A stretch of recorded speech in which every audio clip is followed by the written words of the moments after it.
உங்க வாழ்க்கைய தீர்மானிக்க போறதே 12th தான். அதனால எப்படியாவது கஷ்டப்பட்டு படிங்க. அப்புறம் காலேஜுக்கு போய் ஜாலியா என்ஜாய் பண்ணலாம்.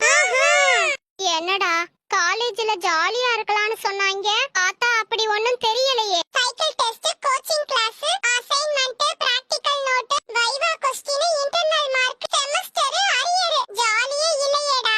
காலேஜ்ல மட்டும் நல்லா படிச்சு அரியர் இல்லாம பாஸ் ஆகி ஒரு கம்பெனில பிளேஸ் ஆயிட்டீங்கன்னு வைங்க, அப்புறம் நீங்க ஜாலியா இருக்கலாம்.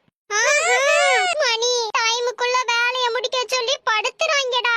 ஆமாண்டா, டீம் லீடர் வேற திட்றான், மேனேஜர் அதுக்கு மேல திட்றான். வாழ்க்கையவே வெறுத்துட்டேன்டா. கொஞ்ச நாள் பல்ல கடிச்சிட்டு வேலை பார்த்துட்டு பணத்தை சேர்த்துட்டு அதுக்கப்புறம் ஜாலியா இருக்கலாம்டா. Sugar, BP, கொலஸ்ட்ரால்னு